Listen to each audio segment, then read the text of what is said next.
যারা নির্বাচনে অংশগ্রহণ করেছে প্রার্থী তাদের মনে সংশয় থাকলে সেই সংশয় পরিষ্কার করার দায়বদ্ধতা কিন্তু বিশ্ববিদ্যালয় প্রশাসনের। সুতরাং একজন প্রার্থী তিনি ম্যানুয়ালি রিকাউন্ট চেয়েছে, বিশ্ববিদ্যালয় প্রশাসন এখানে বাধ্য তার ওই ম্যানুয়ালি রিকাউন্ট করে তাকে তার যে সংশয় সেই সংশয় পরিষ্কার করে দেওয়ার জন্য। কিন্তু আপনার বিশ্ববিদ্যালয় প্রশাসন যদি এখানে বিভিন্ন ফাঁকফোকর খোঁজে, বিভিন্নভাবে যারা বিভিন্ন প্রার্থী রয়েছে অভিযোগ করছে তাদের অভিযোগকে আমলে না নিয়ে নিজেদের মতন পাশ কাটিয়ে চলে, আমি আবারও বলছি বিশ্ববিদ্যালয় প্রশাসনকে এই প্রার্থীদের কাঠগড়ায় কিন্তু বিচারের কাঠগড়ায় দাঁড়াতে হবে, কেননা এই প্রার্থীদের মনের যে সংশয় সেটি দূর করার দায়িত্ব বিশ্ববিদ্যালয় প্রশাসনের। 5ই আগস্টের পরবর্তীতে আমরা চেয়েছি যে কোনো পেশিশক্তি রাজনীতি বিশ্ববিদ্যালয়ে থাকবে না, মেধা মনন এবং জ্ঞান বিজ্ঞানের চর্চার যে রাজনীতি সেই চর্চার রাজনীতি হবে ছাত্র রাজনীতির মূল লক্ষ্যে, এবং বিশ্ববিদ্যালয়ে যারা শিক্ষার্থী রয়েছে তাদের যে বিভিন্ন দাবি দেওয়া সেগুলো বাস্তবায়নে বিশ্ববিদ্যালয় প্রশাসনের সাথে একটি মেলবন্ধন তৈরি করাই ছাত্র সংগঠন হিসেবে সকল ছাত্র সংগঠনের কাজ, এবং সেটিকে ধারণ করে আমরা আমাদের যে কর্মপরিধি সেটি পরিচালনা করছি। দেখুন, যিনি জিএস হয়েছেন তার কাজ হচ্ছে এই ডাকসু বডিকে পরিচালনা করা। এখানে সে ইচ্ছে করলেই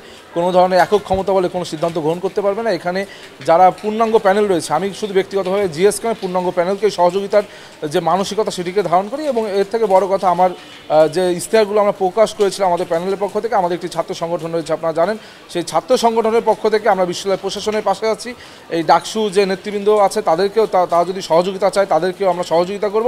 একইভাবে আমাদের ছাত্র সংগঠনের ব্যানারে আমাদের যে ইশতেহারগুলো, যে দাবি দেওয়াগুলো, এগুলো বিশ্ববিদ্যালয় প্রশাসনের মাধ্যমে বাস্তবায়নের চেষ্টা চলমান রাখবো। কেননা কোনো ব্যক্তি যদি কোনো খারাপ কাজ করে সারা বাংলাদেশের মানুষ কিন্তু সংগঠনকে দায় দেয়, সুতরাং কোনো ব্যক্তি ভালো কাজ করলেও সেটি সংগঠনের এই সুনাম বলে আমি মনে করি। তার থেকে বড় কথা আমরা বাংলাদেশ জাতীয়তাবাদী ছাত্রদল 5ই আগস্টের পরবর্তী সময় থেকে শিক্ষার্থীদের যে মানসিকতাকে ধারণ করে কিন্তু আমরা বিভিন্ন ধরনের কর্মসূচি প্রণয়ন করছি। সুতরাং এই বিষয়ে আমরা ইনশাআল্লাহ ঐক্যবদ্ধ থাকবো এবং শিক্ষার্থীদের দাবি দেওয়াকে প্রাধান্য দিয়েই আমরা আমাদের আগামী দিনের